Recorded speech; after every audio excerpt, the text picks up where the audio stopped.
Welcome into another episode of Everything is Logistics, a podcast for the thinkers in freight. I am your host, Blythe Brumleve, and we got another episode for you of Freight Friends with Grace Sharkey.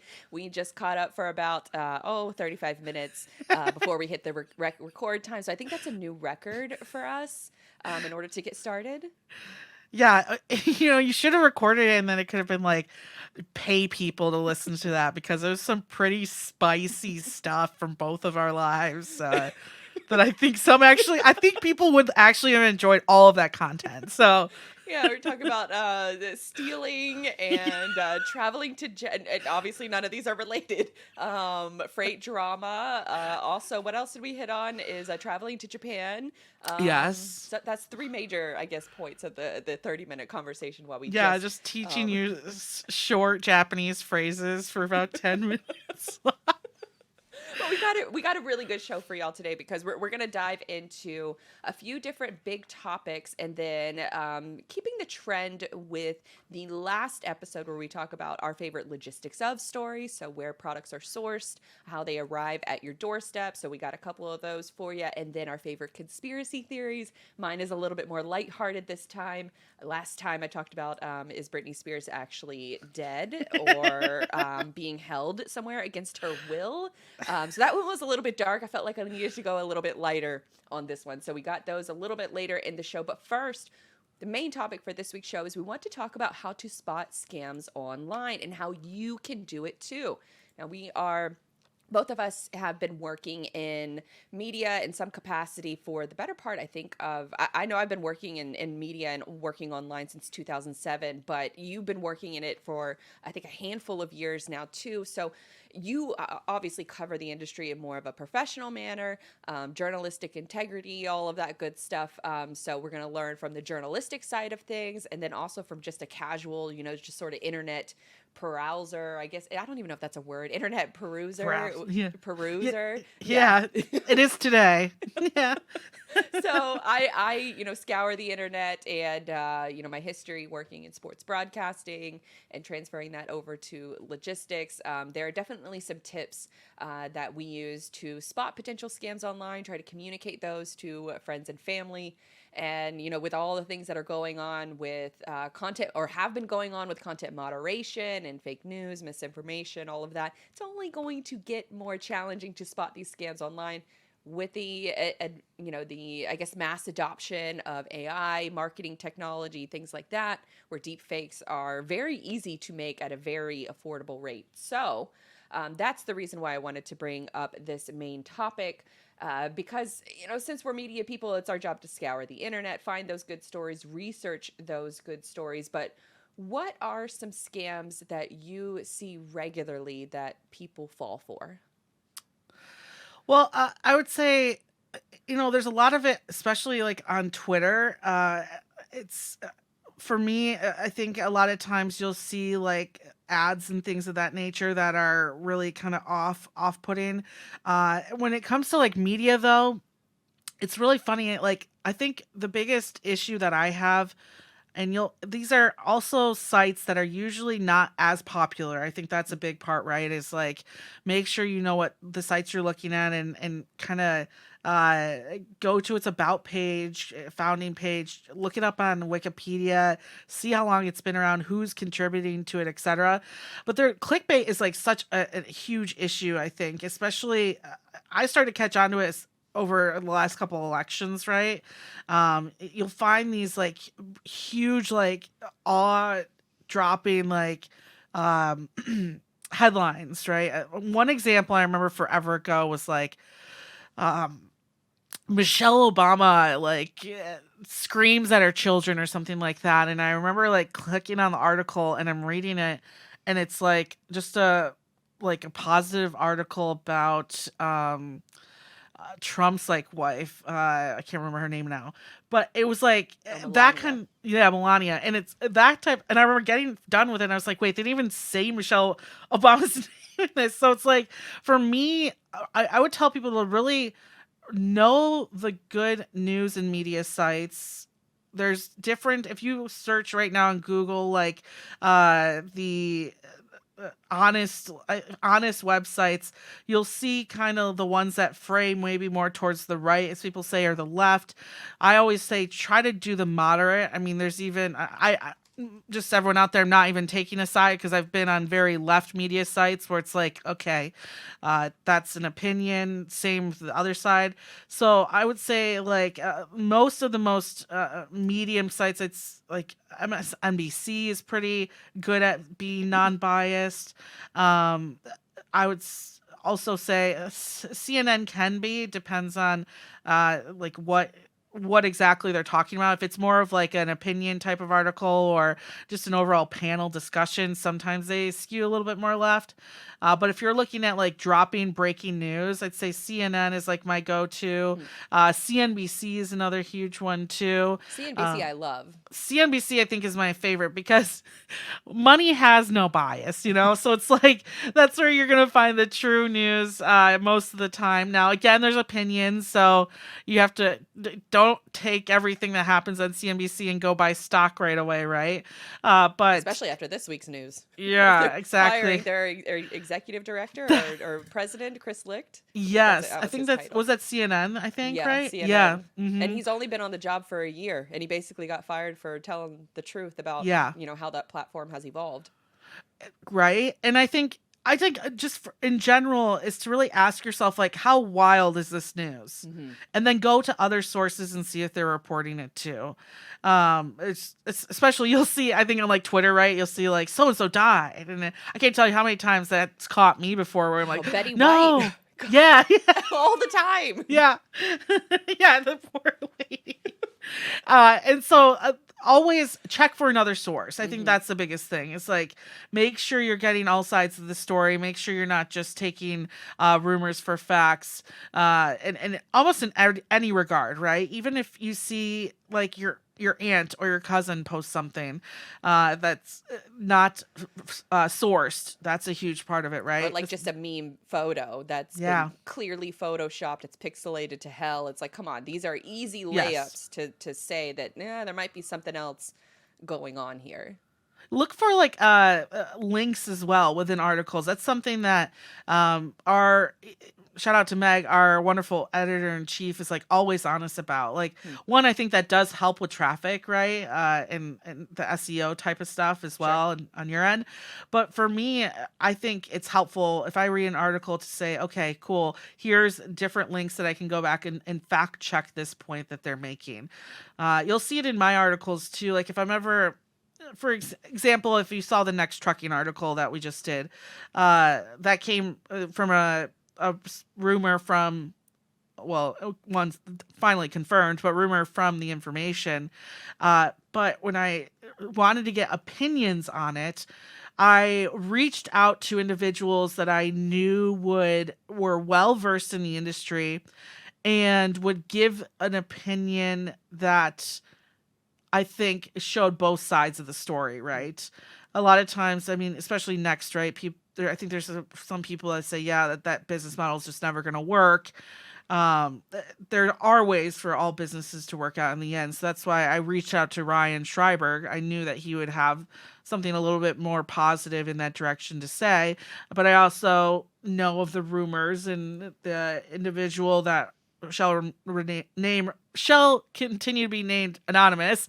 Uh, I knew that his personal views too, that he was close to a lot of individuals from the company who had left the company and Hmm. would be able to kind of give that opinion as well. When I'm writing, I really try to avoid, and honestly, our editors will check us too in this case, my own personal opinion, Hmm. right? And if I do have a personal opinion that I feel is strong, I'm going to find someone else to back that up Hmm. too. So look for that kind of stuff. If it's just uh, content that's one-sided, one opinion, that's not really fair news to me. And it might be right, it might be wrong, but I think there's always more than one side of a story, right? Yeah, and I think that, with your due diligence in how you source stories, I think that that's also an important reminder that, the legacy media, we've talked about this in our last episode about how legacy media is dying. And whenever your business model is dying, you have to have new ways to generate revenue. One of Yeah. those ways is through clickbait. Yeah. Clickbait works surprisingly well. Not surprisingly. I mean, that's why people do it, is because it's enticing to get you to click on the article, even if it talks about, the headline is about Michelle Obama, and then you go actually read the article and it has nothing to do with Yes. Michelle Obama. So that to me is an egregious moment of clickbait. But there are ways to do clickbait where it's not that egregious, where you can still get the people to, inspire curiosity so that they do click on the article and get value from it. I think a good rule of thumb is to find journalists, find creators that you trust, that will do their due diligence and that will check the sources for you. And if they do mess up, like, that's to be expected, but they should be owning up to those Yeah. mistakes and being open and honest with you. Hmm. Sagar and Jenny, who is a host of the news program Breaking Points, he will do this, and I've seen him do it, where he will say, like, one story in particular, and they're independently funded, so they're not funded by sponsors and advertisers, which is what legacy media Yeah. is typically funded by. Yep. So they have a responsibility to their audience, which I love that business model. But he was, I think it was right before Russia invaded Ukraine, and he was basically saying that this is warmongering talk, that we're just being subject or subject to this news, to where we got to have to give more funding to the Department of Defense. So and then it was like the very next day that Russia Yeah. invaded Ukraine. So he got on air and he did like a full apology. I'm sorry, I read this wrong, and this is why I read it this way. And he owned up to it and moved on. And Yeah. that made me trust him even more. That even if he's going to get something wrong, he's going to own up to it, and he's going to use that as an opportunity to further educate you. Now, when you were talking about different biases that these legacy news programs have, which everybody has biases, but some of Yes. it is Yes. a specific marketing ploy. Like, I don't have to explain the differences in the audience structure of like a Fox News versus CNN, because everybody knows what market that they're trying to target. But ABC, NBC, MSNBC, some of these other platforms, you might not be able to tell the biases. So there is one site that's trying to combat this, and it's called Ground News. They have a really great Mm. app. I do think that you have to pay for it, to a certain extent. But if you read their news, so they'll give you the top stories, and then they'll show you which way that publication tends to lean. So then that way you have the opportunity to see both sides of the issue. So I love that Yeah. approach. And then just a general, because I know that the majority of people are not going to, double check and read sources. They're going to see a headline that it convinces them of something that they already kind of thought, a preconceived bias that they already have, and they'll see a headline, it just reinforces it, and they won't do any further legwork to it. But just a general rule of thumb, I think, for most people, is if a news story makes you emotional immediately, that's by design. Yeah. And you need to recognize that design. And if you do want to take it a little bit of a step further, what I learned during sports broadcasting is that we would typically hear, a quote from an athlete, and sometimes it would just be astounding that this person would say this. But then I started practicing going it, because Dan Patrick taught me this, my favorite sports broadcaster. Yeah. He taught me how, a lot of like modern day not me personally, but he talked about it on his podcast. But he talked about how a lot of modern day reporters will just take that headline and run with it.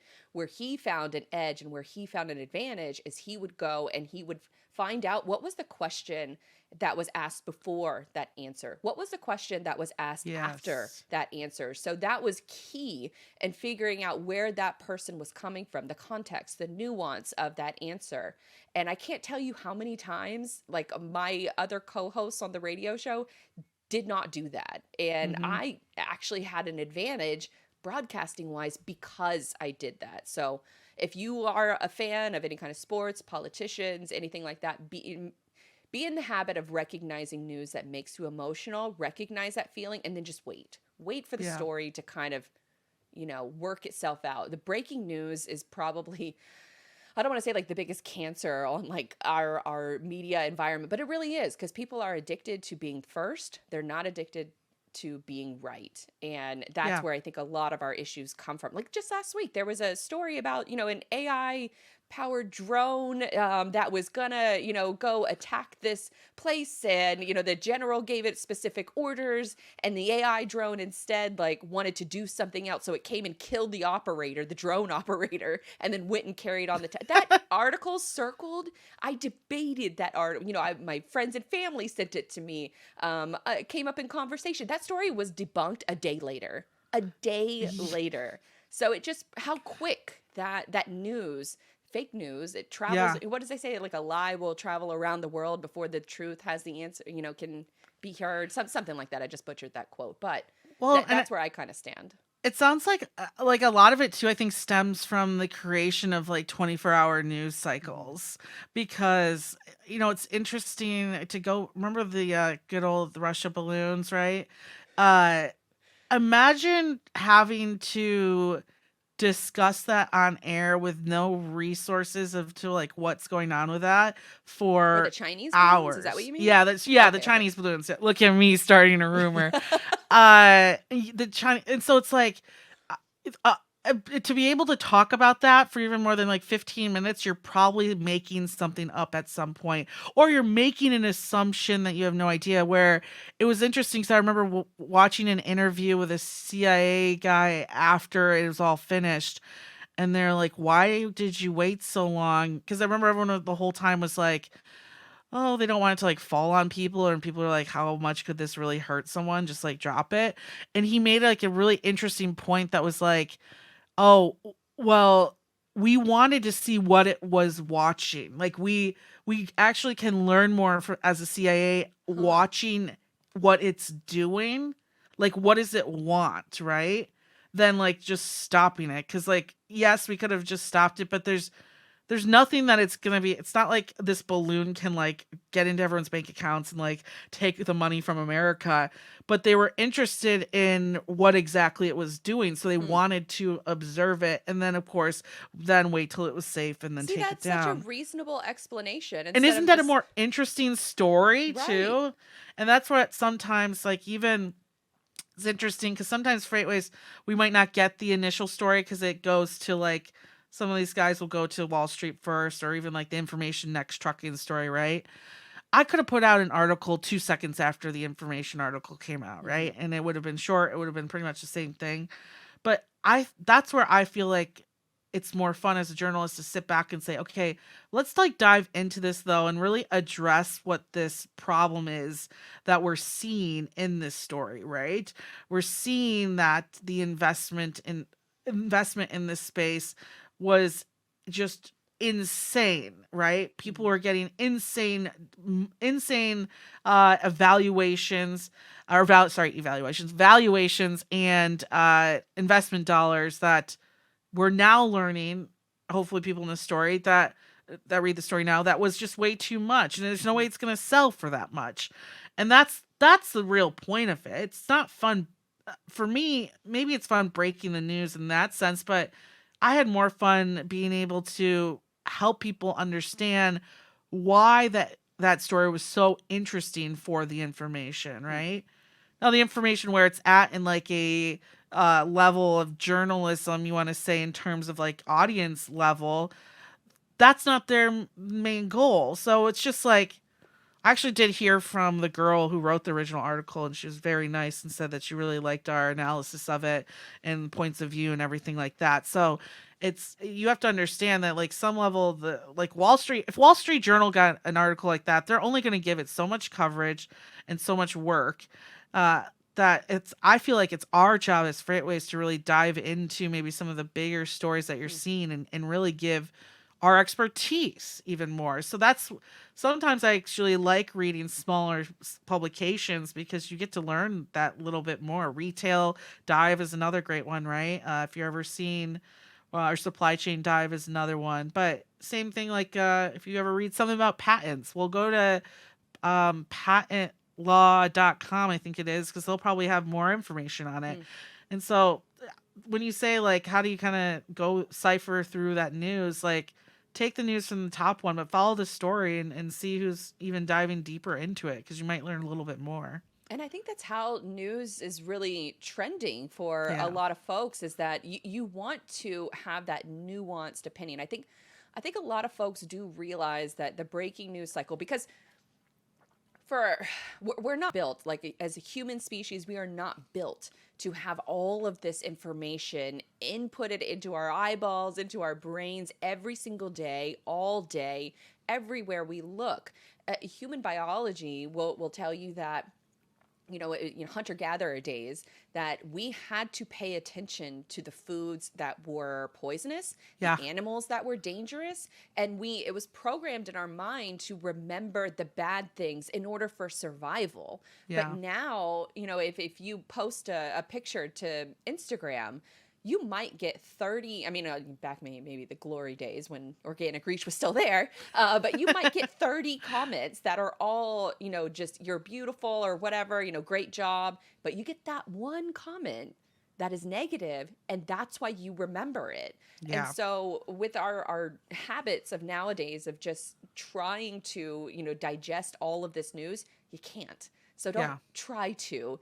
It's fun, I think, in some moments, to kind of be there, like maybe on Twitter or some other social media platform, to see the breaking news and see how, a story evolves. But I tend to, when stories like that happen, I try to train myself not to get too emotional, but then have those people like you, like Breaking Points, like a Matt Taibbi, or even like Glenn Greenwald's, some of these other independent journalists who know that diving deep into these stories takes time, and it Yeah. takes resources, and certain people are going to do a better job of that, and have they're going to have principles over party. And that's typically where I try to look, and I try to get news, in-depth news, from people who think that way as well, that they're not sort of COVID kind of changed a lot for me, and how I digest the news, and the people that I go to as Yeah. trusted sources, and the people that I don't go to anymore.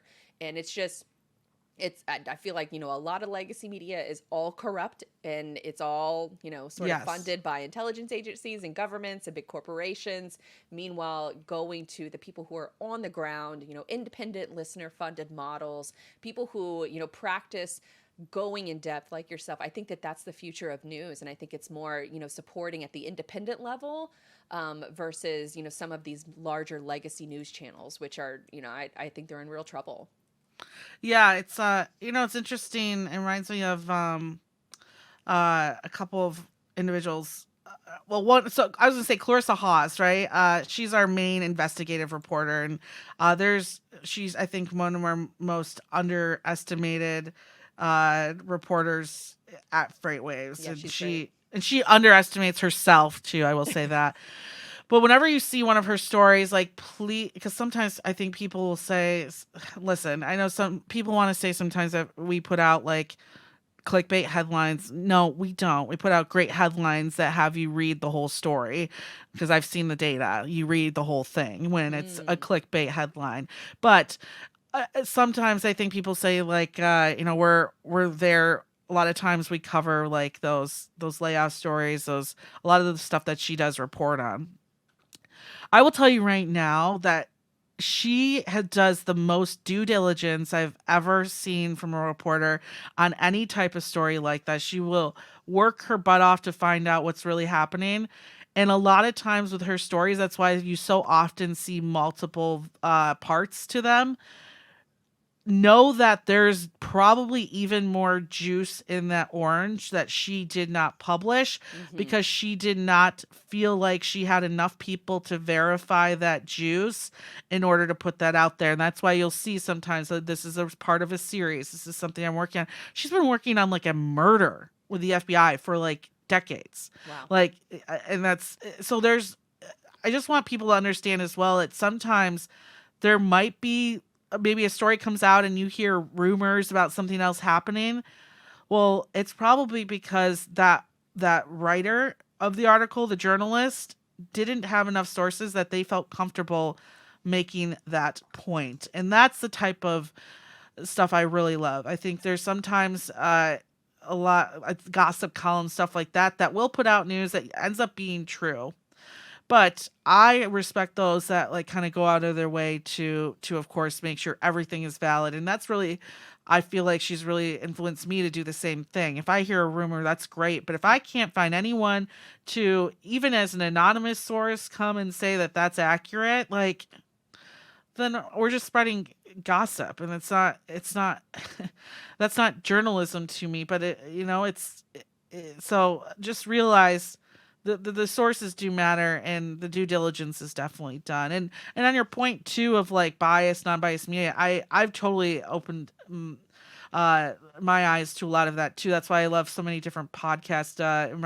I think we've talked about this before, the Red Scare Hmm. podcast. Have you ever heard of that one before? I have, but I don't know that I've listened to any episodes. Yeah, it is supposed to be like more funny and humorous, but it's a number of it's a couple of girls who are journalists, and just sometimes what they touch on is stories that wouldn't get approved because of what you're talking about, Hmm.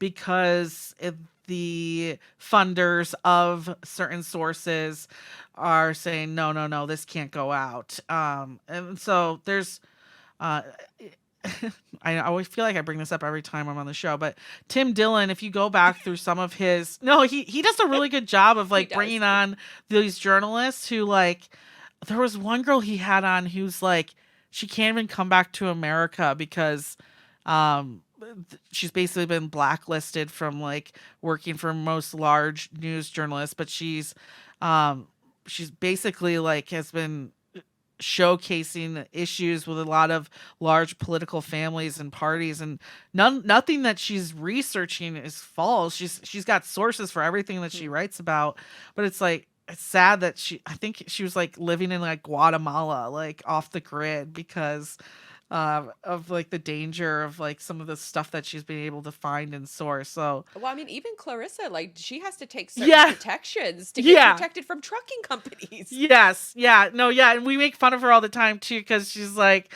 like all the time going after like the double broker guys of like LA, and they're like they know her, like that's Like, she has, like, and I guess maybe I probably shouldn't, but she has security measures, both in yeah, she person and uses VP, virtual. hella VPNs are being used from her. That's 100%, and I just realized too with that type of reporting, we're talking about just even Freightways reporting, like threats that she's gotten from different groups that I don't even want to give credit to out there, is insane. So just realize that, yeah, I have so much respect for those journalists, and ever since doing this job, whenever I watch like a documentary or something like that with like where journalists is like the main, talking about like the main sourcing of it and everything, I just imagine, I know how much work they've been Mhm. doing and how much they dedicated their lives to that story, and I think that stuff's just so cool. Yeah. So to I guess piggyback on that, if you have journalists that you support and and you think they do good work and they have Patreon and they have Yes. some kind of a way to fund them, a Substack, do it, because Yeah. it is important. It is takes a lot of time and resources, and that's why these bigger news companies will not fund that style of news, because it does take a lot of time. It's not as quick as the clickbaity breaking news where these it's a managed decline is what these Fox News and CNN, they know that their time is kind of dwindling a little bit. Hmm. So support the people who need it and the people who are doing that great work. I think I do it at the local level, and then I do it at the national level. So like a Breaking Points, Matt Taibbi are a couple of them. But then here in Jacksonville, we have a couple independent news organizations that are getting started as well, because local news, if you think it's local, it's not local. A lot of these No, it's all next channels, star. yes, Yeah. they've been bought up by like these bigger corporations, and they have certain talking points that they want to make Yep. sure that Sinclair, I think Broadcasting is one that's bought up the majority of Hmm. the local TV stations, and they all have. I know people locally here in Jacksonville who worked on different local media shows, and they were laid off because Sinclair Broadcasting can just make that same show and they can Hmm. just insert word here, insert city here, and they Yep. can just syndicate it to all of their different partner programs. So even local news has been impacted. Yep. And it's not just from like the news angle as well. Like you see a lot of, scamming going on social media, whether it's like, some of the crypto scams that we saw, of course, also a lot of like skincare, like I know J Lo got a bunch of heat for her skincare line that she came out with, and she talks about how this skincare line has helped a 50-year-old essentially look like she's in her 20s, and it's like, ma'am, No. that's not just skincare. It's Yeah. not just lotion you're putting on your face. Thousands of That dollars in nutritionists and the workout best routines. doctors, Yes. the best Yeah. Botox, like Yes. that's what, and allegedly, I probably should throw that in there. But her skincare is not the only thing. So just do your due diligence in every ask, because everybody's trying to sell you. So find the Yes. people you trust, find the brands you trust, and then hopefully they keep your trust for a lot longer, But because trust us. Trust All the right, people who are let's move telling you on these to things. our next topic. That's Apple's VR headset. So I'm going to try to play this video, and it's going to be challenging, so bear with me here. But it comes from one of my favorite creators, and that's Cleo Abram. She's someone that I really look up to as far as the kind of content she covers and the way that she covers it. This is one of those creators that I trust. So hopefully this will play for everyone. So I'm going to share this screen, and hopefully y'all can hear it. Oh, you can't. Hold on. Let me turn the volume on. There we go. Yeah.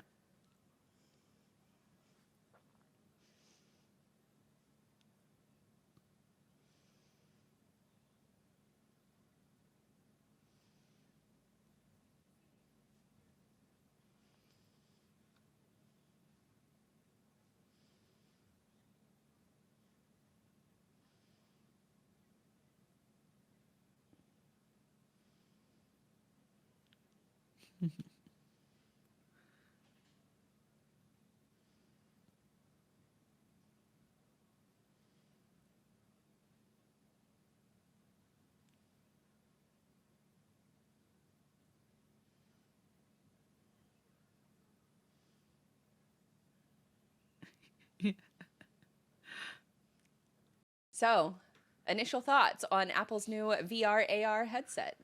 Uh, $3,500. I saw like a tweet that was like they've made like a buy now pay later where they're paying like $22 every 2 weeks for like the next so many years just to get one. Uh, I think it's cool. Have you ever done VR or played VR games or anything like that? So I've only done it in like a theme park environment. I haven't used the Oculus. So I know that Okay. that one is the one that's made by Facebook. The one that I have some friends who have access to those headsets, and it's one that I love. AR, augmented reality, where Yeah. it's almost like Pokemon Go, or Yes. some of the Snapchat, filters and things like that, even, TikTok filters. So I like AR much more than I like VR. And I haven't tried Oculus because I just don't want to give Zuckerberg access to my eyeballs. But Apple, they are open for you. I already have a theory. This isn't even my conspiracy theory of the month, but I already have a theory that they're watching our eyeballs anyways and what we look at on our screen and all that anyways. But no, I will say it's gaming wise really freaking cool. I've played like and I actually I haven't played on an Oculus. I've played on like an even more powerful one where you have to like set up the whole room for it and stuff.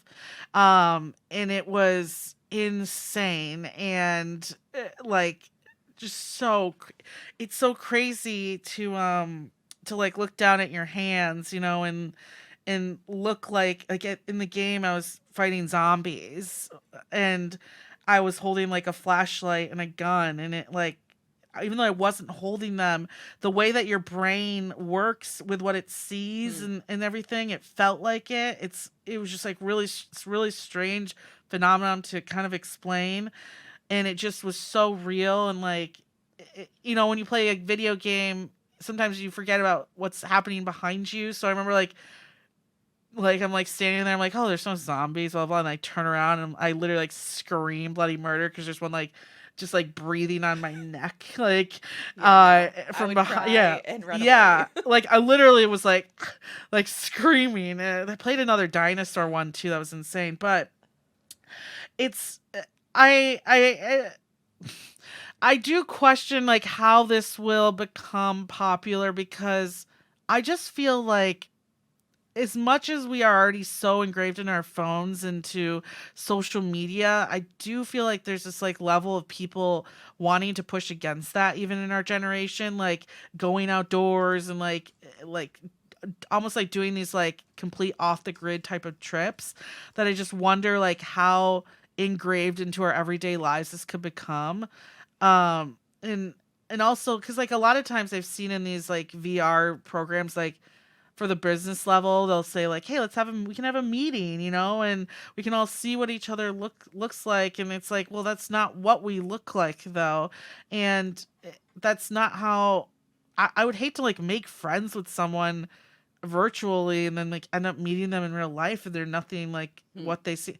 Like imagine if I like made like a VR and like I was just like a 7 foot tall gorgeous model. Like, like it would and then you like meet me, it's like, who is this 5'3" troll? Like it doesn't it doesn't like that's where I wonder like how will it be regulated to a point where it's like you have to be honest about who you are? Hmm. Um, and it kind of reminds me of like, I don't, did you ever get into like chat rooms like when you're in high school or anything? When yeah, same.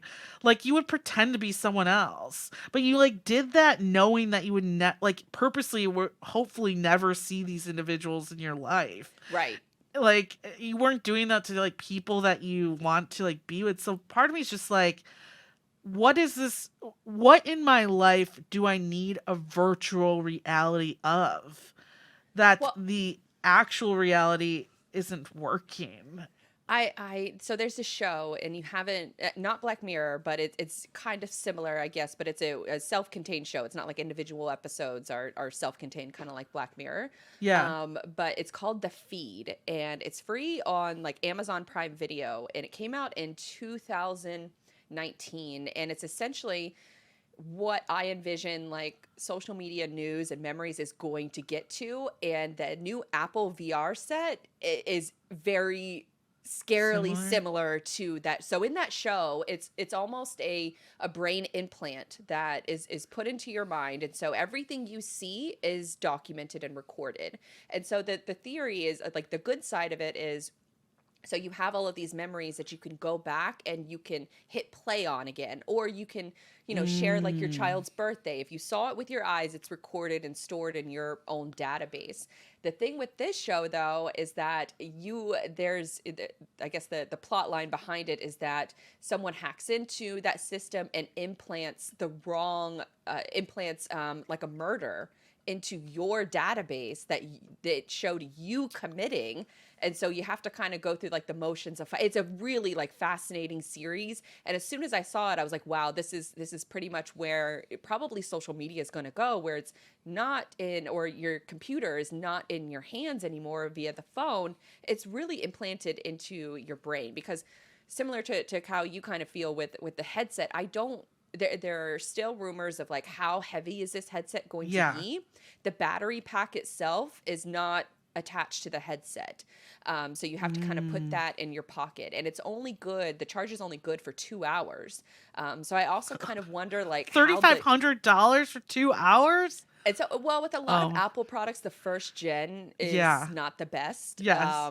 So I think that they'll make improvements to it, but I think the ultimate road that we do go to is like the Apple technology in the size of like Google Glass, where it's like Yes. regular glasses that you're wearing. And then I think, within 10 years, it's going to be a Neuralink kind of device that you can just input into your brain and not have to worry about carrying a phone or, any of these other devices. Because I do think that there are opportunities. Like the first thing I thought of when I saw this headset is that you can have like the three monitors that are like the size of the room, and Oh, that to me just like blew me away. That I'm sold on that, because I the first thing I thought of is like, if I could be on a plane and not have to be so squished and I'm trying to type on my little laptop.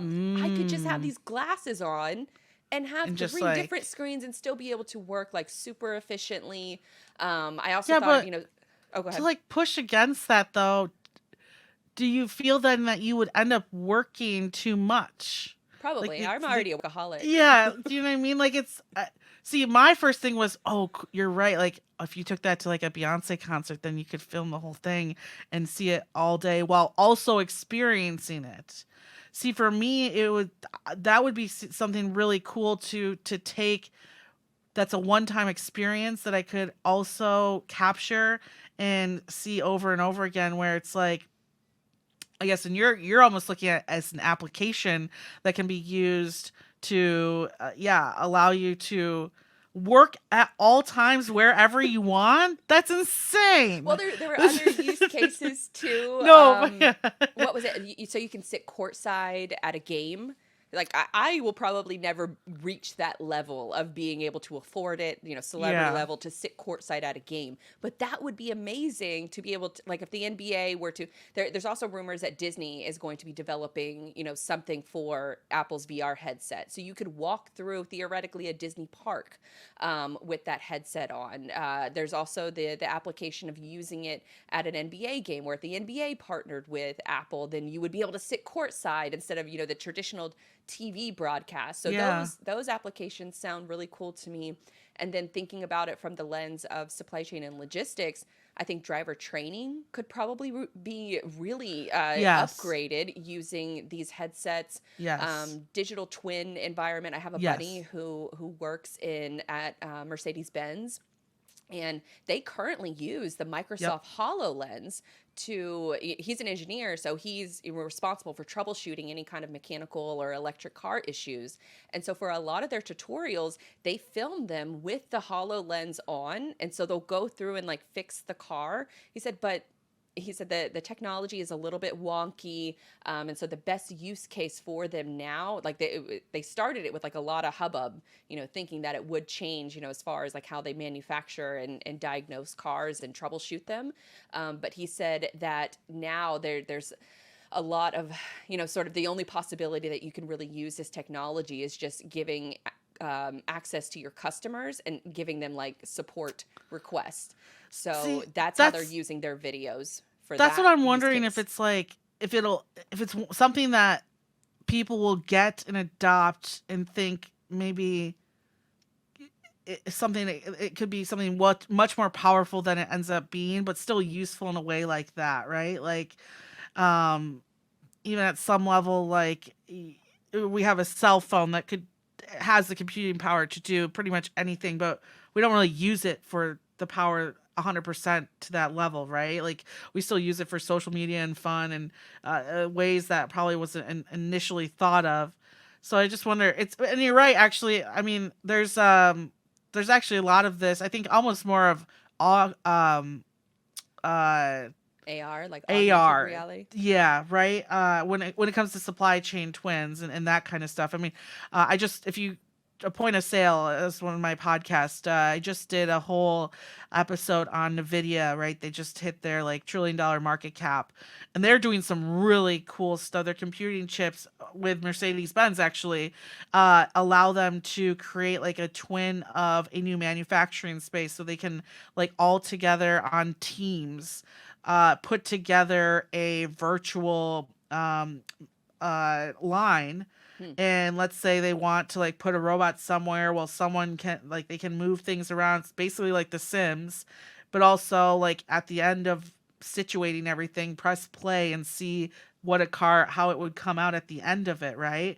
So then they can then take, once they're done with that, just actually produce the line the way that it needs to be done. So without having to actually create the line first, they create it in a reality and then they go forward and moving it. It's a really cool video with it too Hmm. that kind of shows you how the process. But I mean that stuff I think is really cool, and if that's like what it's going to be used for, I think it's actually really incredible, and it's going to save a lot of time and help with a lot of supply chains. Augmented reality as well. I mean, where I kind of think like this kind of stuff could be cool is like you want to go try on an outfit, right? Or go like shopping and Yes. try something on virtually and see how it looks. But then there's also a part of me of like, everyone's bodies are so different. Like, how Mhm. are we really at that point where we're capturing all these like small little discrepancies, kind of like you're saying with what he's doing at Mercedes Benz too? Like, it's mostly there, but not fully. That could still lead to issues. So yeah, it's I go back and forth because like, even when I like to say, well, I take it to a Beyonce concert, like, because it's funny, I really push myself at concerts now. I'll take a few videos, but I really push myself to put my phone away and just Hmm. like enjoy the experience as it is. And that's, sometimes I wonder if something like that, if uh are we gonna as humans really be experiencing anything, or just augmenting our experience, See, I, or I kind of think that almost those personal experience will be prioritized so much more, yes, where that kind of where like an AR headset would come into play would be more like Beyonce licensing out, someone else to record that for her, and then maybe giving that video away for free to, maybe yes, a group of people who would never be able to afford to go to her yes, concert, or maybe they're disabled and they wouldn't be able to go to a concert because they everybody stands the whole time or something like yes. that. So I could see a use case for that, but it's almost kind of crazy to see this. Like, as you were talking, I was thinking about the story I saw earlier this week about the overwhelming amount of people that are invading our national parks, and like the long wait times to go to these parks and things like that. And I think that's a good thing, and I wonder if that's being driven by all of this just technology, social media, daily news, a barrage of news, and people just want the escape. So Yeah, I wonder if those are kind of playing off of each other. yeah, it's interesting. Uh, I don't know. Like, I will say this. I think the price is part of it, right? Mm. So it's kind of like the early adopter. It might not make sense, but maybe as more and more people get it, then it becomes a thing. And you talk to me 2 years from now, and we're not even talking on this computer. We're just virtually chatting in a room. Yeah. Yes. All So the like, mark my attendance. words. Yeah. No. We'll But be like, attending that's, conferences that way. well, that's what I mean. It's like, when some people are like, this meeting could have been in an email. I'm just fearful that we're just gonna have all these dumb virtual meetings that could have been emails, Well, just at because least the with the technology's there. well, at least with I guess the AR headset, we'll have legs under compared Yeah, like, to you're gonna be sending Zuckerberg's emails to metaverse. people on your little virtual reality at like 2 o'clock in the morning on your red eye. When Blythe, no one's even up answering your emails You anyways. just schedule the send. Schedule it for 8 a.m. the next day. Everybody's happy. I just have this like pet peeve where I'm like, if I'm on an airplane, I'm just like, no, I'm in the air. Whatever's happening in the world like doesn't exist, and I'm watching Hulu for the next so many hours. I love that. Like, there's, especially as there's so many like just individuals I talk to in my line of work are like, I'm gonna get on the plane, but give me like 15 minutes. I'll be connected to the Wi-Fi. It's like, Oh, the Wi-Fi is so trash. really? What do you think? Delta's usually pretty great. Yeah. Yeah. Every I Maybe it's United and American that have it's like the go not Gojo because that's a different story. That's Succession. Yeah, It's just like naming things. Gojo, I'm telling you, a Gojo app never works. or it's something like whatever. The Yes, airplane Wi-Fi that's trash is the one that you pay $10 for. Definitely on United, and it might be other companies too. Maybe Delta just uses like a different. Delta's Um, is usually free if the plane can do it, which is pretty nice. But well, as we're kind of talking about, a lot of this different evolution and news stories and VR and AR and all that good stuff, we do have a new article from you, which is yes, pretty related to the topics we've already discussed. So I wanted to hit on this real quick before we get into our logistics of and conspiracy theories. But 3 emerging trends in freight tech. So we've covered a lot of, I just said, we kind of covered a lot of this in the first couple topics, but what are the main takeaways from this article that you think the listeners should be aware of? Well, first off, I'd like to say anyone who checked out this article, you just got a sneak peek into our magazine, Supply Chain Playbook, because this actually was my article for the first version of that. So we decided to put it up on the site too. Three big trends. First one, obvious. I was telling someone the other day, if I had $1 for every time I heard this word, boy, I would be having some. You know what? I would have paid for that VR in full today, and we would have been able to use it. Artificial intelligence. Who would have thought? No. So artificial intelligence. I mean, let's be honest. It's ChatGPT, OpenAI. Thank you so much for helping bring this technology to everyone's brain. Finally, it's out there. Here's the thing: AI has been around in our industry. You've seen it in machine learning, RPA type of work. Any type of robotic process automation is usually powered from AI. And the interesting part as well, I took this actually from a McKinsey report. They can actually provide, they believe, 89% bump in value Hmm. for our industry when it comes to analytics, etc. So there's definitely areas that we can improve ourselves in this industry. We're just starting to collect data in this industry. That's kind of the main problem here. I mean, even in Sonar, we talk about our data only goes back to 17. It's 5 years. Oh wow. Yeah, and I mean we one of no one doesn't have anywhere even close to more than 5 years of data for our industry as well, and at least broken down by tenders like we do. And so what's really great about this is that as we start generating more and more data over the years, there's going to be so many different ways that we're going to be able to apply AI, particularly to the decisions that we're making across the board. And I mean, you're starting to already see this happen, even a little bit of the Mercedes Benz stuff we're talking about. Like, that's a lot of information has gone into that. A lot of computing power has gone into making that stuff work, and it will over time save, I think, not only our industry from a lot of the problems that we're solving on a daily basis, but the best thing about solving problems and making operations more smooth within a supply chain is that it's going to lead to a less waste. Huge, right? Whenever when I talk about waste, I'm not just talking about time. I'm honestly talking about waste of products, waste of emissions, Returns. yeah, returns, except, yeah, 100%. So just think about, if you're sitting here in your business today and you're saying, okay, AI is something that we want to get into, something that I want to be a part of. Again, go back into what data are you collecting, what data is yours, what are different sources that you're collecting data from to make decisions. Get all that under wraps and then start attacking some of these areas.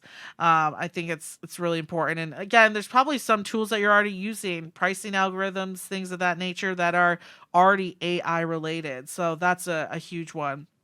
Uh, the other two on here are areas that I think are just starting to evolve. And I get really excited because a lot of the problems, again, in this industry stem from these. Paperless trade is a huge one. Again, Hmm. talk about waste. But the problem with our industry, and the reason why it's so difficult to bring transparency to where your shipment is at certain times is because of issues with paperwork.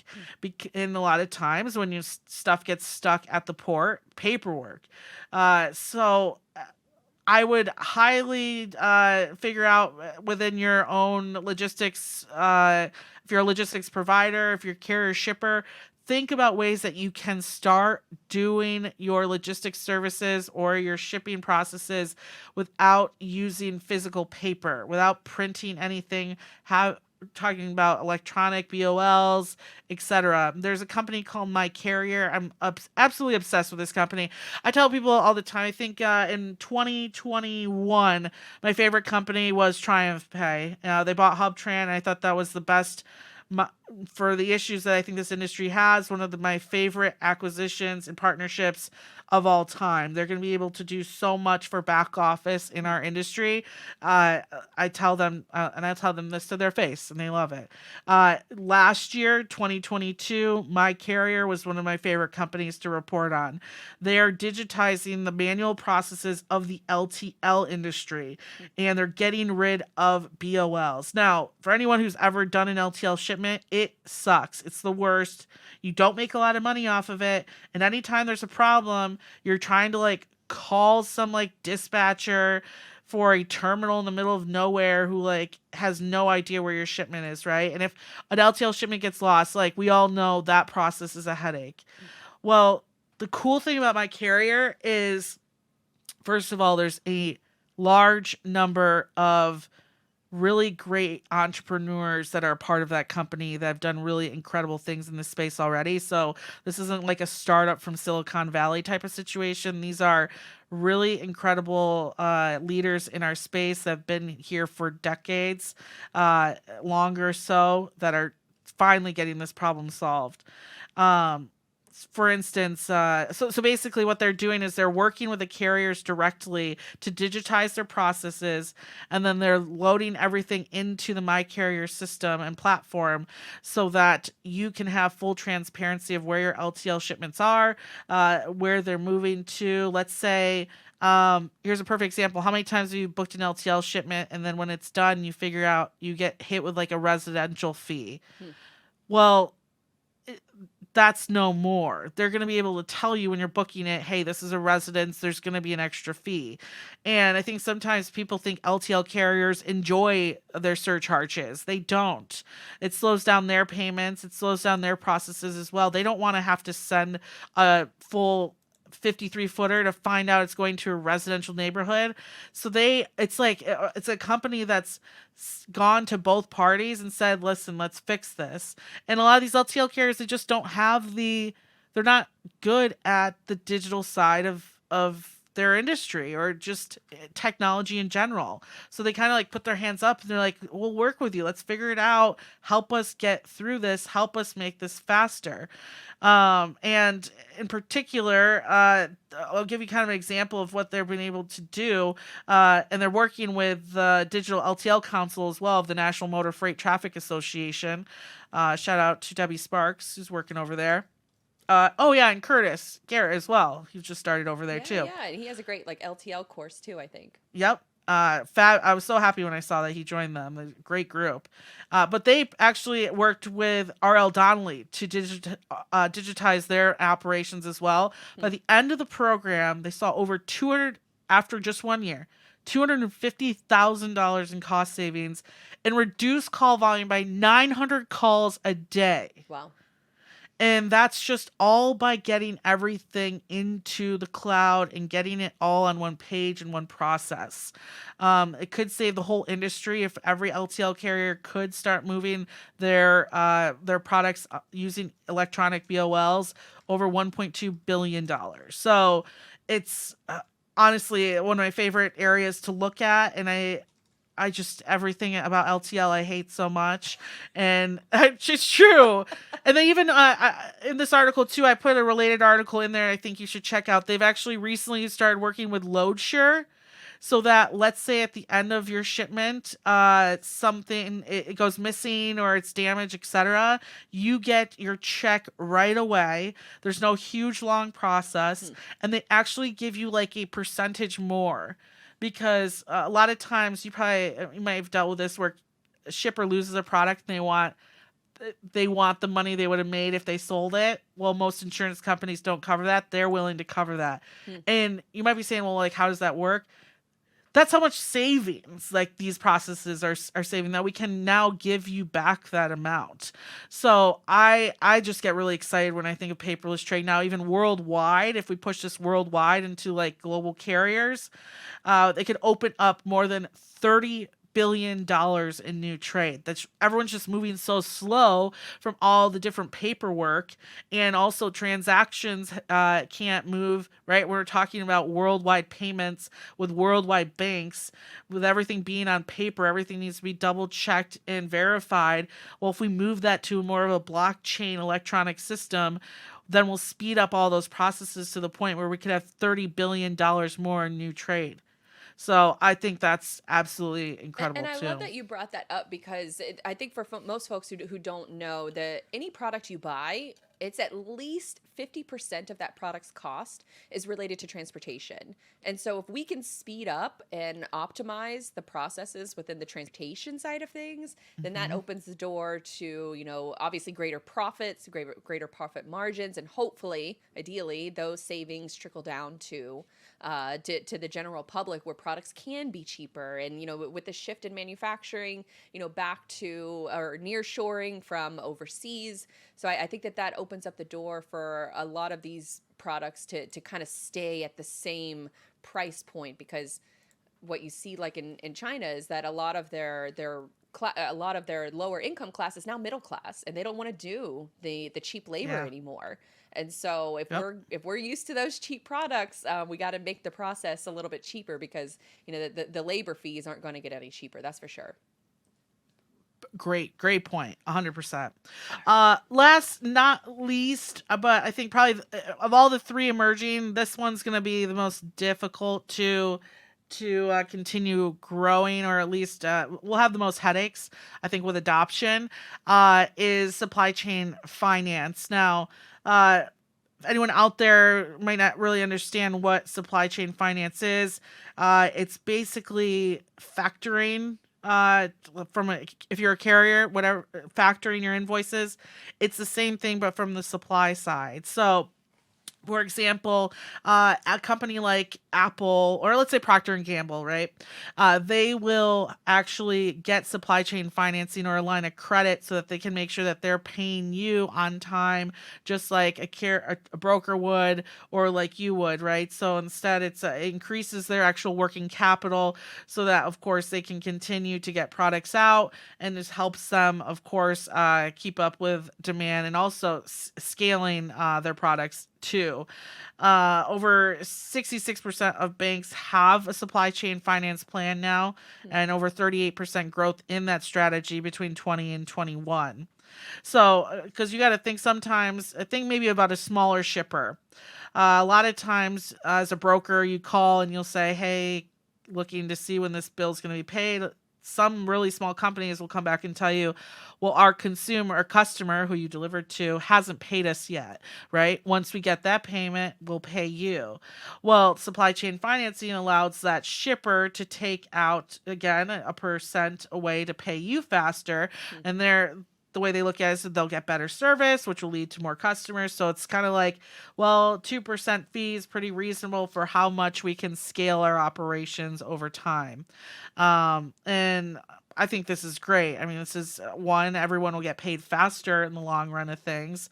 And two, clearly will see companies growing a little bit faster than they have in the past.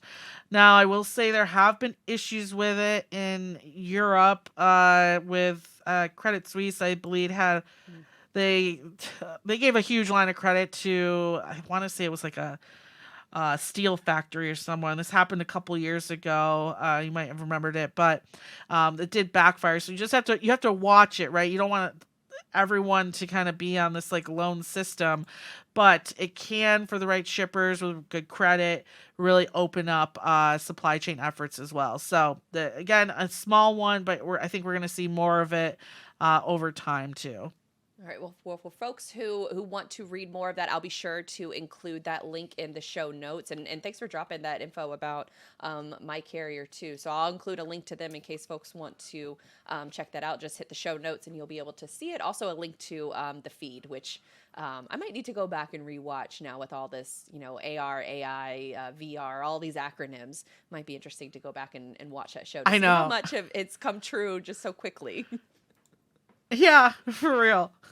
All right. Well, let's move on. We got a couple rapid fire ones that I wanted, or not really rapid fire, but we got a couple more stories that I want to get to before we have about 20 more minutes left. So we're probably gonna take up all of Perfect. that 20 minutes to talk about our favorite logistics of stories. So do you want to go first, or you want me to go first? You go first. Okay. Yeah. Well, mine is I was going to talk about the logistics of aliens because of all the alien news that dropped this week. Apparently, the U.S. government is in possession of 12 alien aircrafts, and a senior military official went on record under the Whistleblower Act Yes. in order to testify against our own government that has been hiding aliens. So thought it would be fun to talk about that one, but I couldn't really think away, or think about all, that process and all. So I'm going to play a really quick video for everyone that talks about the logistics of sand and sand theft, which I think is really, really fascinating. So let me pull that video up. Yeah. Hopefully it doesn't play immediately. You know how these TikTok videos do where they just start before you're even like ready, before you hit the play button. So Yeah. all right, well, give me a second because it's taking a minute to load. Where are people stealing sand? It's pretty wild because when you think about it, while I wait for this video to load, the world uses 50 billion metric tons of sand annually. Sand is a key ingredient in all concrete and glass production.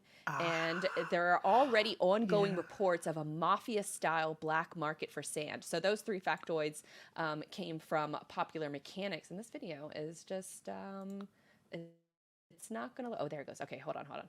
Hold on. You know how those TikTok videos just start. So let Yes. me share my screen. So sorry if you're watching this or if you're just only listening, but they're pretty descriptive with what they talk about.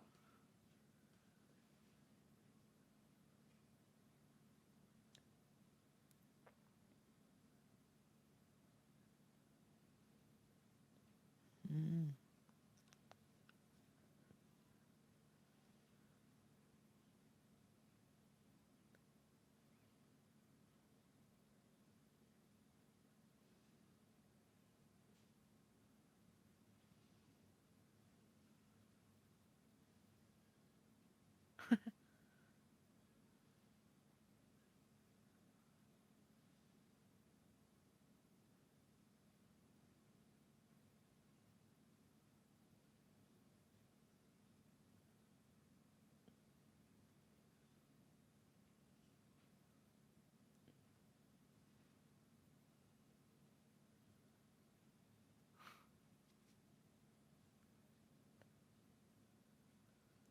Pretty crazy, right? Yeah. Wow. I feel like I wonder, like, deserves there's so an many. entire like deep dive, and credit to this YouTuber Chuppel. You can find the full documentary over on their YouTube channel, CHUPPL. But they highlight the difficulties behind even policing this. That it's almost like criminals are coming in the middle of the night, and you have to make concrete. You have to have a specific kind of sand, and only certain beaches Yeah. have access to this sand. It's not like you can go to like the desert and get that sand and that's suitable to make concrete and to use it in all of our building materials and things like that. So I thought that was really, really fascinating. So if you want to check out more, go to YouTube and look up the channel Chuppel. They have about a 10-minute long video that goes into this a little bit more in depth. But it's crazy that this isn't, I guess, being talked about more. Uh, yeah, I'm like kind of looking at articles about it right now too. It's insane. Yeah. Yeah, like what do you just come in the middle of the night and you steal it off the beach? That's It's crazy. basically I what mean, they're it's saying. in yeah, it's interesting. I know someone who like bought a bunch of land for they built a house on it, but the real reason they bought the land was because something about like the gravel underneath could be used or like the gravel underneath will slowly become sand that could be used in the future. So it's like they basically bought this land to sell it. Like they're like whenever I basically run out of money, I'm just gonna sell Oh, another wow. acre and sell another acre to like construction companies. And it's like it's fascinating. This is why I love logistics because it's Yes. like people say right like how do you even find enough stuff to make content? It's like that's incredible. Now I'm going to be doing a bunch of research on it too, because now it just makes me wonder, yeah, like how many concrete companies out there having to make like some special calls in a closet somewhere to Like, like do y'all have get their gate gas sand stations? supply. Do y'all have gate Yeah. gas stations? No, we don't. No. Well, I think they're primarily based in the southeast, but everywhere around town you can see gate gas stations. But Yeah. I was talking to an IT professional who works on like their servers and things like that, and he said no, they're actual. It's not gas where they make all their money. They actually make all their money from concrete by providing being the concrete supplier to all of these different companies. So it's like a whole like supply chain, like the logistics of getting the sand, stealing it, using trucks to steal it from a beach, putting it on a ship, and ferrying it to, either maliciously or business wise. Somehow they're getting a hold of this sand. Anyways, but it was a great or a great little like mini documentary. So Chuppel is the name. I'll link to it in the show notes. Yes. But what's your logistics of story?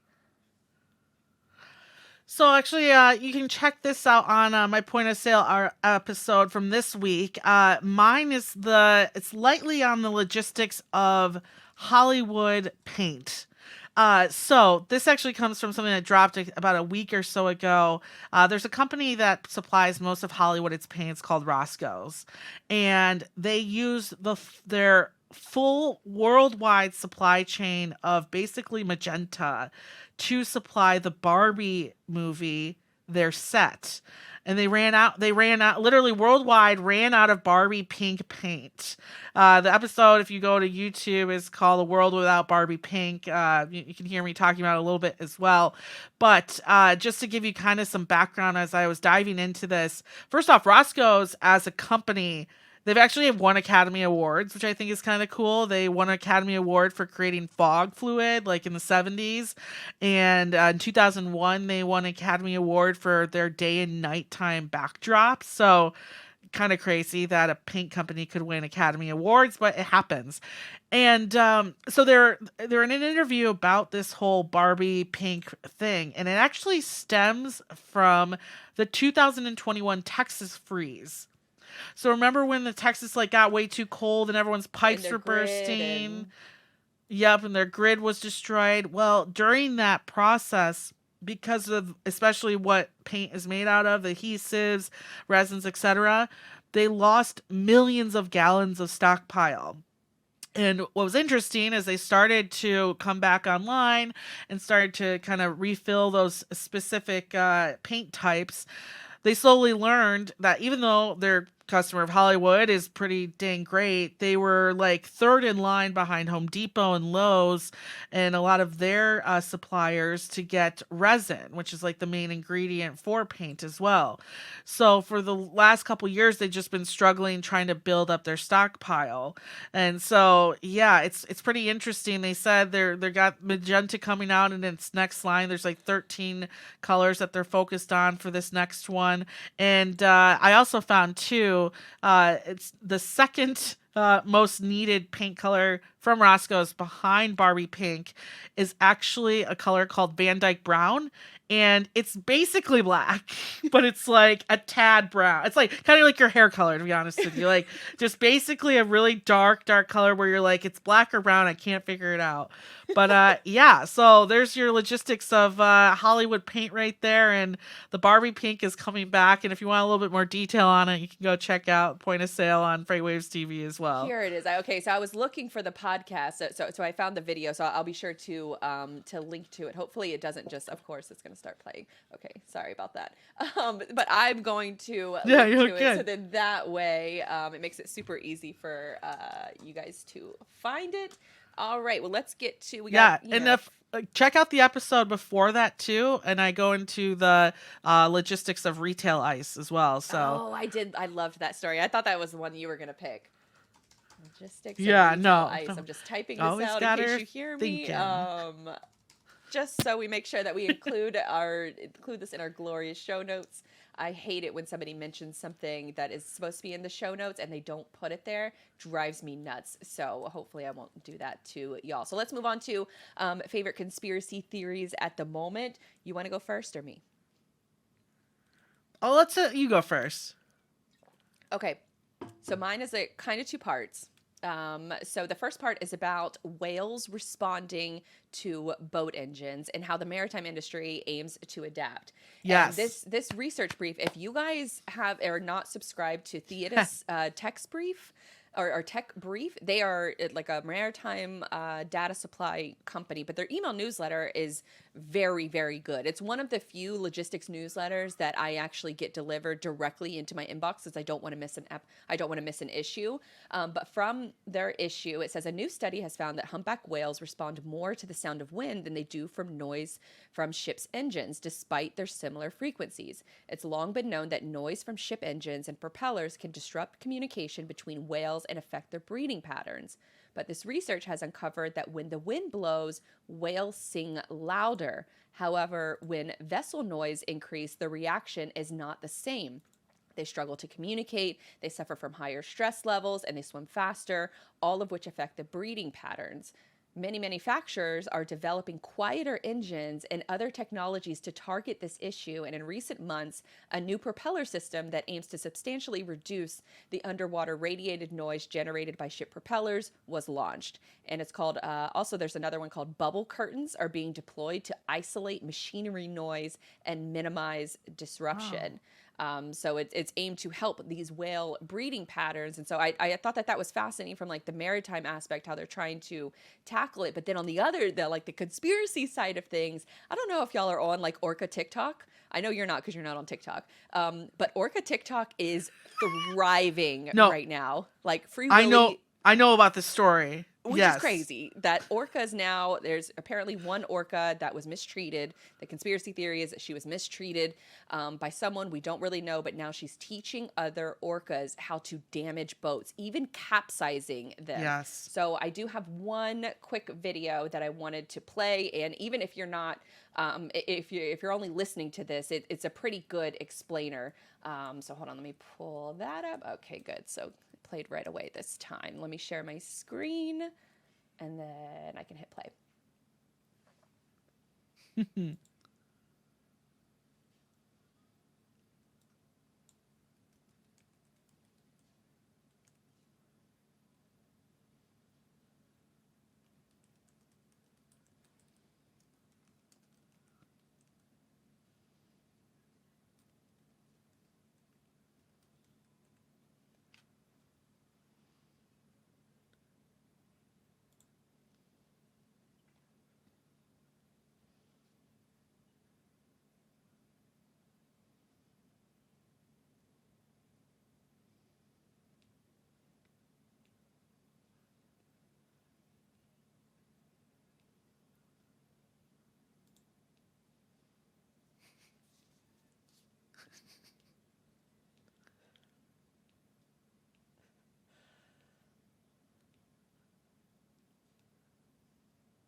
That is absolutely mind blowing to me that they have names for each other and that they're teaching each other Yeah. how to basically take revenge. But I mean, obviously that's a I love conspiracy it. side of things. But then on the, I guess the good side of things is, knowing each other's names and being able to mimic different noises. How crazy is it that it knew its name and could kind of repeat it the same?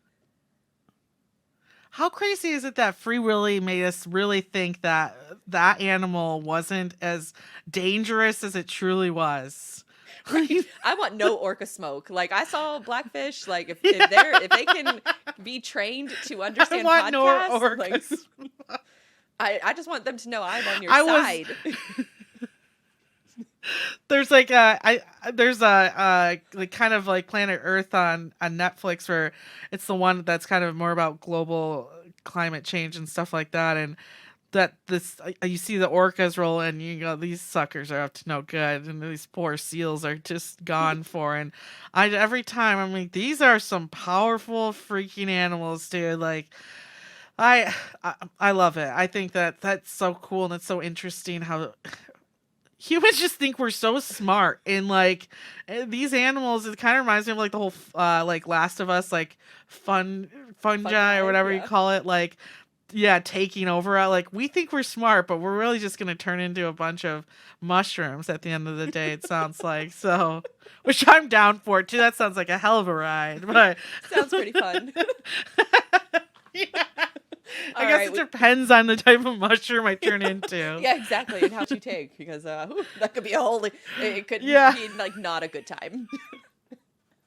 Yeah. All right, Grace, we got about 5 minutes left. Let's hear your favorite conspiracy theory going on at the moment. So this isn't even a conspiracy theory. This is like 100% true. Well, It's conspiracy all theories have a little conspiracy bit of people truth, say. right? Yeah. This is for all my retail. I'm really doing work for the Point of Sale podcast today. I actually might cover this in like an episode coming up. But this is it's conspiracy of store brands. Now, store brands, when I say store brands or private label, you might know them as, is like Great Value for Walmart, right? It's like the Walmart brand of whatever product that you're seeing. It's usually cheaper. Well, what people are finding out, and Trader Joe's is known, this is why Trader Joe's stuff is like so expensive. Store brand products, private label products, are actually a lot of times made by name brands. So, for instance, let's say Kellogg's cereal or something like that. Kellogg's also makes the store brands for like Kroger, Walmart, because in its head, it's like, well, we're going to have competition. So, why not I also produce the product for competition? And so, I'll give you a couple of examples of where you can kind of find this stuff. So, Aldi's really big at this too. Aldi's Millville cereals are actually made by General Mills. So, when you go and there's the Cinnamon Crunch Squares by Millville next to the Cinnamon Toast Crunch, they are literally the same exact cereal made at the same exact place. Difference: General Mills is $3.28. Aldi's is $1.39. Hmm. So it's when you're sitting there, you're saying, "Well, hey, it's a cheaper brand though." They're literally the same. Aldi's does it. They also have kind of a Girl Scout cookies producers, so you can get Aldi's caramel coconut fudge cookies. They are Samoa's. Same exact producer, except for Girl Scouts will ask you for $5. And at least that's going to the Girl Scouts, right? But hey, screw it. Uh, Another one from Aldi, Tuscan's Garden Italian dressing. It's Olive Garden's. Same dressing. So same thing So there. I need to Save start money shopping at Aldi. as well. Let me try to. Yeah, yeah, exactly. Great Value peanut butter, Peter Pan. So same stuff, just different container, different label. This one is why I will never buy name brand bread ever again. Great Value white bread, Sara Lee. One is 2.47, the other's 93 cents.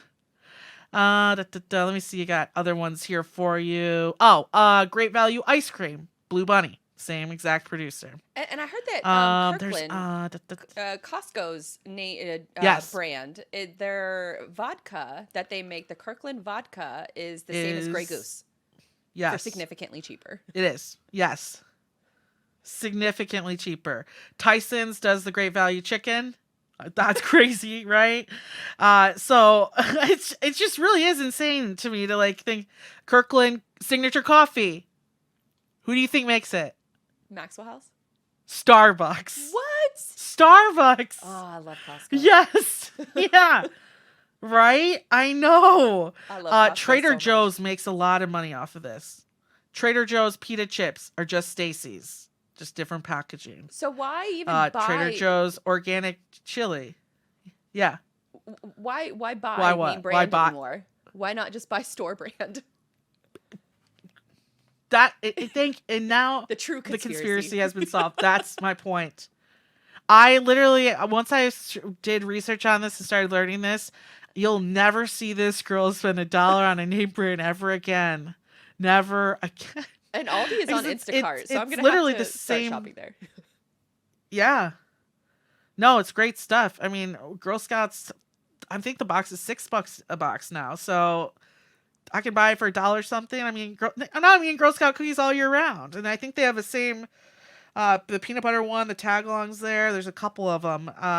But Trader Joe's, it's like, this is how Trader Mm. Joe's makes its money, is by working with all of these name brand companies, producers, and just throwing the Trader Joe's label on Oh it. wow. So all of you hippies out there who think that you're hippies, like, I'm so against Trader Joe's, who think that you're like just so Eco warriors. clever, you are you're just buying Annie's. Like, You're it's contributing to the just same supply Annie's. chain issues. The exact same. Exactly.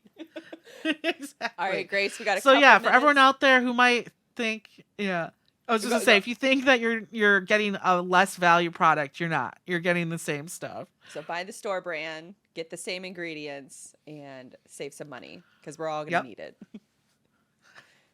Yep. All right, final thoughts. Are we got Freightways to future supply chain happening in Cleveland soon? Do you want to give folks a little bit of insight as to what they can expect? Yeah, it's going to be a really great time. I will tell you this. We've got some huge shippers coming to this thing. For everyone who's saying, I'd like to see a little bit more of a shipper presence at these events, that's happening now. To name a few for you, we got Nestle, Coca-Cola, Body Armor just signed on, Red Bull's going to be there. There's another bit, L'Oreal.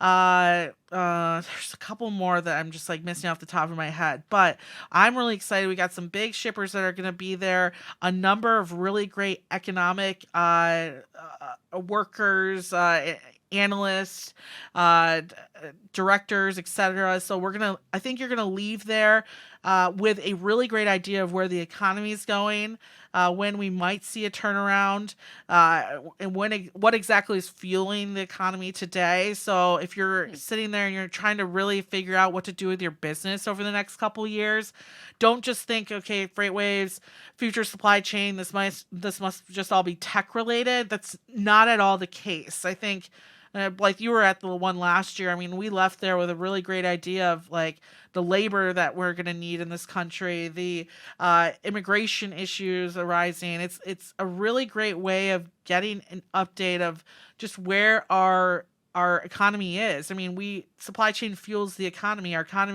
Our supply chains move with the economy as well. So make sure that if you're looking for that outlook and what's happening down the road, really consider coming to this event. Go check out the site today, live.freightways.com, to name some companies that are going to be there speaking as well. We've got Turvo, Parade, Vision, Maven, Ryder, Project 44, Ben Gordon, Cambridge Capital, Denim, Halliburton. That was the other one I was trying to remember.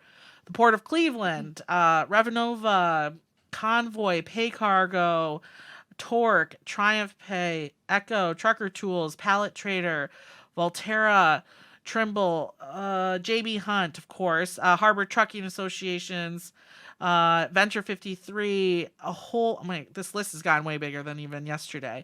So go check out the site, see who's going to be there. We've got hotels and everything for you. It's going to be a great time. After party on the first night, JB360 always hosts it. We love a JB360 party, don't we, Blythe? Oh, It's going to be at the cosign. Yeah, we do. We love a JB360 party. Actually got my little bracelet right here, ready to go for The light up next year's. bracelet. Yes, dude, Those I are a kept hot it. Of course I commodity. kept it. See? I know, it still works. And so that's going to be at the Rock and Roll Hall of Fame. So I'm actually going to be doing the That's cool. Sirius XM show from the Rock and Roll Hall Rad. of Fame too. Yeah, and they just had their new class inducted too, so it should be up to date. So go check it out. Got to be there. And then shoot me an email at gsharkey@freightwaves.com if you want to meet or set up a meeting, because I'll have some time for you too. Heck yeah. And we will make sure to get this show published next week. So we're recording on a Thursday. I'm going to try to get it up by next Tuesday. We're recording on the 8th, so I can't do math right now. But also, I am running late for a meeting or an interview with Chris Jolly. If Yes. you guys follow any kind of logistics podcast, you know he is a freight marketing machine as well. So I was, yeah, he's already sent me a sad face email because I am about 3 minutes late. So go figure with the freight brokers worrying about being a few minutes late. Grace, any last words on where Right? folks can find, more of your work, more of your insight? Find me on LinkedIn. There you'll see my link tree. It'll get you to all my social media sites, all the articles I've wrote. Add me on LinkedIn, follow me, shoot me a message, and I'd love to hear from you and see what excites you about our supply chain as well. Hell yeah. Another great show. I wish we could have had more time. We're going to have to budget more than an hour and a half for these shows. Hour, 4 'Cause hours. it didn't even feel, it just flew by.